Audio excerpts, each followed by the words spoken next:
నమస్తే. 2024 మాస ఫలితాల్లో సెప్టెంబర్ మాసంలో కుంభరాశి వారి ఫలితాలు ఏ రకంగా ఉన్నాయో తెలుసుకుందాం. కుంభరాశి వారికి కుటుంబ పరంగా అంటే ఫ్యామిలీ సిచ్యువేషన్స్ కొన్ని చికాకులు ఉంటాయన్నమాట. చికాకులు అన్నవి ఫైనాన్షియల్గా రావచ్చు, లేకపోతే అండర్స్టాండింగ్ ప్రాబ్లమ్స్ రావచ్చు.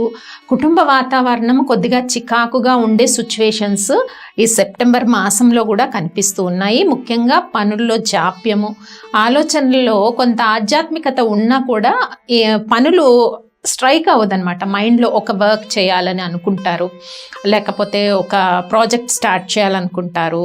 సో వీటిల్లో డిసిషన్ మేకింగ్లో చాలా ఆలస్యం జరుగుతుంది. ఇటు హౌస్ వైఫ్స్ తీసుకున్నా, అటు జాబ్స్ చేసుకుంటున్న వాళ్ళు తీసుకున్నా, విద్యార్థులు తీసుకున్నా ఏదైతే ఉంటుందో స్టార్టింగ్ ట్రబుల్ వల్ల ప్రతి విషయంలో జాప్యంగా ముందుకు సాగుతూ ఉంటుంది. బట్ మైండ్ చూసుకున్నట్టయితే చాలా చికాకుగా, క్లియరెన్స్ లేనట్టుగా ఉంటుంది. ఆల్ కేటగిరీస్ వాళ్ళకి, ఇటు గృహిణులకు కావచ్చు, ఉద్యోగాలు చేసుకుంటున్న వాళ్ళు, బిజినెస్ పీపుల్, విద్యార్థులు, రైతులు, వీళ్ళందరికీ కూడా ఇలాంటి సిచ్యువేషన్స్ కుంభరాశి వాళ్ళకు ఉంటాయి.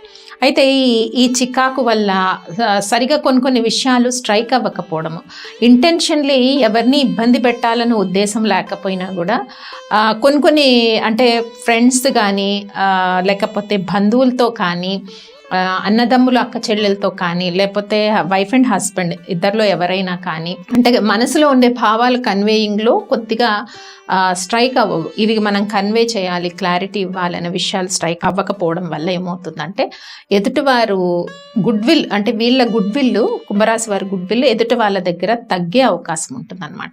సో కాబట్టి ఏదున్నా కూడా, ఎలాంటి సిచ్యువేషన్స్ ఉన్నా కూడా, ఒకవేళ మీరే మిస్టేక్ చేసినా కూడా క్లియర్గా దాన్ని మీ ఆప్తులకు కానీ, మిత్రులకు కానీ కన్వే చేయటం వల్ల ఇలాంటి అపార్థాలు చాలా వరకు తగ్గే అవకాశం ఉంటుంది. అలాగే సంతాన విషయాల్లో ప్రత్యేకించి శ్రద్ధ వహించండి.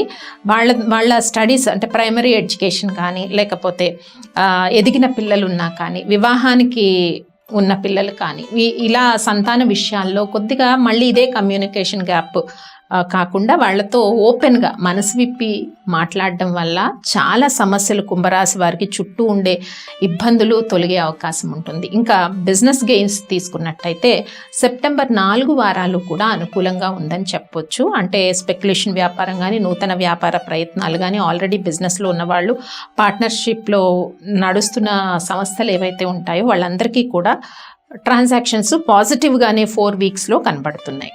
ఇక ఆరోగ్య విషయానికి వస్తే సెప్టెంబర్ 1, 2 వీక్లో కొంతవరకు ఆరోగ్య పరిస్థితులు నార్మల్గా ఉంటాయి. 1, 2, 3rd వీక్.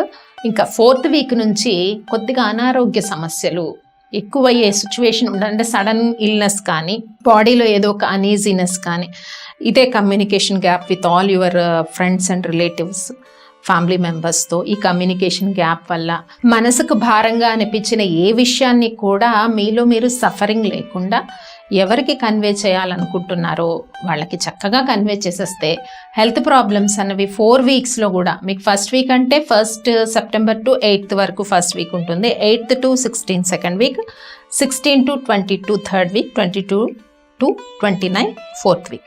సో కాబట్టి ఈ 4 వీక్స్లో కూడా మీరు కన్వే చేసేస్తే హెల్త్ ప్రాబ్లమ్స్ని, గ్యాప్ని, దూరాన్ని, భారాన్ని తగ్గించుకునే వాళ్ళు అవుతారు. ఇంకా ఫైనాన్షియల్ ట్రాన్సాక్షన్ విషయంలో కొద్దిగా ఇబ్బందికరంగానే ఉంటాయి కొన్ని సిచ్యువేషన్స్. రావాల్సిన మనీ టైంకి రాకపోవడము, వచ్చినా కొద్దిగా ఖర్చులు అవ్వడం, ఈ అనీజీనెస్ ఉన్నా కూడా ఈ మాసంలో కొంతవరకు దాన్ని మీరు సమర్థవంతంగా ఫైనాన్షియల్ ఇష్యూస్ని రాకుండా మేనేజ్ చేయడంలో సమర్థవంతంగా ఉంటారని మనం చెప్పుకోవచ్చు. ఇటు రైతులకు కూడా కష్టపడుతూ ఉన్నారు, కష్టపడిన దానికి రిజల్ట్ అనేది కొద్దిగా డిలే అవుతుంది కానీ రిజల్ట్ రాదు అన్న ఇబ్బంది లేదు.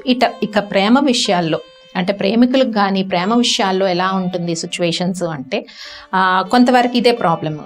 సో కన్వే చేయడము, మనసులో ఉన్న విషయాల్ని పార్ట్నర్కి కన్వే చేయడం వల్ల ఈ ప్రేమ విషయాల్లో ఉండే ఈ మిస్అండర్స్టాండింగ్స్ కూడా తగ్గుతాయి. ఇటు రిలేషన్ అయినా, ఫ్యామిలీ రిలేషన్స్ అయినా, లవ్ మ్యాటర్స్లో అయినా, అండ్ కమ్యూనికేషన్ విషయంలోనైనా, స్టూడెంట్స్ అయినా కూడా, ముఖ్యంగా స్టూడెంట్స్ అధికంగా శ్రద్ధ వహించాల్సిన పరిస్థితి కనిపిస్తుంది. ఎందుకంటే చాలా వరకు ప్లానెట్స్ కొన్ని నెగిటివ్గా ఉన్నాయి. మైండ్లో నెగిటివ్ థాట్స్ వల్ల సరిగ్గా చదవలేకపోతారు, కాన్సన్ట్రేషన్ చేయలేకపోతారు. దీనివల్ల నెక్స్ట్ అకాడమిక్స్కి ఇబ్బంది అవ్వచ్చు, మార్క్స్ రావడంలో ఇబ్బంది ఉంటుంది. చాలా విద్యార్థులైతే అట్మోస్ట్ కాన్సన్ట్రేషన్గా ఉండాలి. మరి గణేష్ నవరాత్రులు కూడా ఉన్నాయి కదా మనకి.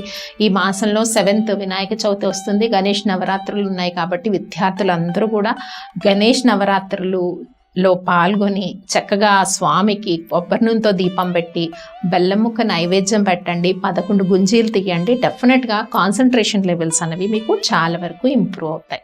ఇక పూజించాల్సిన దైవము కుంభరాశి వారికి మరి ఈ మాసంలో ఎవరిని పూజిస్తే చక్కగా వాళ్ళ పనులన్నీ ముందుకెళ్తాయి, అపార్థాలు తొలుగుతాయి, ఇలా అడుగుతూ ఉంటారు కదా. పూజించాల్సిన దైవం విషయానికి వస్తే చక్కగా శివారాధన చేయండి. మాసంలో శివ పంచాక్షరి మంత్రాన్ని, అర్ధనాదీశ్వర శ్లోకాన్ని పఠించుకున్నట్టయితే చాలా వరకు ఫ్యామిలీ అఫేర్స్ కానీ, హెల్త్ విషయాల్లో కానీ, ఫైనాన్షియల్ విషయాల్లో కానీ కొంత ఉపశమనం లభించే అవకాశం ఉంటుంది. ఇంకా పెళ్లి కాని యువకులు ఎవరైతే ఉన్నారో వాళ్ళకి అలయన్స్ అనేవి కొంత పెండింగ్లో ఉంటూ ఉంటాయి. కంగారు పడద్దు.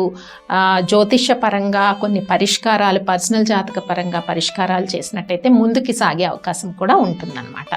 ఇక చూద్దాం డేట్స్ వైజ్ ఎలా ఉంది కుంభరాశి వారికి. సెప్టెంబర్ మాసం, సెప్టెంబర్ 1st, 2nd, 3rd ఈ డేట్స్ చక్కగా కుటుంబ సభ్యులతో కలిసి విందు వినోదాల్లో పాల్గొంటారు. తీర్థయాత్ర దర్శనం చేసే అవకాశం అయితే కనిపిస్తుంది. ఇక 4th, 5th, 6th, 7th ఈ డేట్స్ మేజర్ డిసిషన్స్ అయితే కుంభరాశి వారు ఏది తీసుకోకండి. ఏదైనా ముఖ్యమైన నిర్ణయాలు ఉంటే వాయిదా వేసుకోండి. అంటే మేజర్ డిసిషన్స్ అంటే ఏంటి, సంతాన విషయాలు కానీ, స్థిరాస్తి కొనుక్కోవాలి అన్న విషయానికి కానీ, లేదా అంటే మ్యారేజ్ ప్రపోజల్కి సంబంధించి కానీ, బిజినెస్ స్టార్ట్ చేయాలన్న విషయానికి కానీ, ఇలాంటి విషయాలు. ఇక 8 and 9, 8, 9, 10, 11, 12, 13th వరకు, 8th to 13th వరకు ఉండే సరౌండింగ్ సిచ్యువేషన్స్ పాజిటివ్గా ఉంటాయి. పాజిటివ్ ఎన్విరాన్మెంట్, పాజిటివ్ థింకింగ్ ఇవన్నీ కూడా ఉంటాయి. ఇక 14th, 15th ఈ డేట్స్ కొంచెం ఎందుకో నలతగా ఉండడం, మైండ్ పైన లోడ్ ఉంటుంది. 14th, 15th, 16th, 17th ఈ డేట్స్ కూడా అంటే 14 to almost 21 వరకు మైండ్ మీద లోడ్ ఉన్న, మేజర్గా ఏదైనా డిసిషన్స్ తీసుకోలేకపోయినా అక్కడికి వదిలేయండి. ఆధ్యాత్మికంగా కొంత శివారాధన చేయడం, శివాభిషేకం చేసుకోవడము, ఇటువంటి వాటి పట్ల కాన్సన్ట్రేట్ చేయండి. కొంత మైండ్ని డైవర్ట్ చేసుకోండి డివైన్ వైపు. ఆటోమేటిక్గా స్ట్రెస్ లెవెల్ మీకు ఎప్పుడు తగ్గుతుంది, మళ్ళీ 23rd, 24th, 25thకి మీకు ఆ మైండ్ లోడ్ అనేది తగ్గుతుంది. ఎప్పుడు మొదలైన మైండ్ లోడ్ ఇది ఆల్మోస్ట్ 16th నుంచి స్టార్ట్ అయిన మైండ్ లోడ్ 24, 25కి తగ్గుతుంది. అంటే మైండ్ ఎలా ఉన్నా కూడా, ఏ ఆలోచనలు ఉన్నా కూడా వాటికి నెగిటివ్ థాట్స్కి ప్రయారిటైజ్ చేయొద్దు. డివైన్ వైపు థాట్స్ అన్నది మళ్ళించుకుంటే మంచిది. ఇక 24th, 25th, 26, 27 బాగానే ఉంది. మళ్ళీ 28, 29 మేజర్ డిసిషన్స్ తీసుకోవద్దు. 30 డేట్ మళ్ళీ కొత్త న్యూట్రల్గా ఉంది కుంభరాశి వారికి. మరి కుంభరాశి వారు ఏ విషయాల్లో జాగ్రత్త తీసుకోవాలి, చేసుకోవాల్సిన పరిహారాలు ఏంటో కూడా తెలుసుకున్నాం కదా. అవన్నీ మీరు పాటించేయండి. స్వస్తి.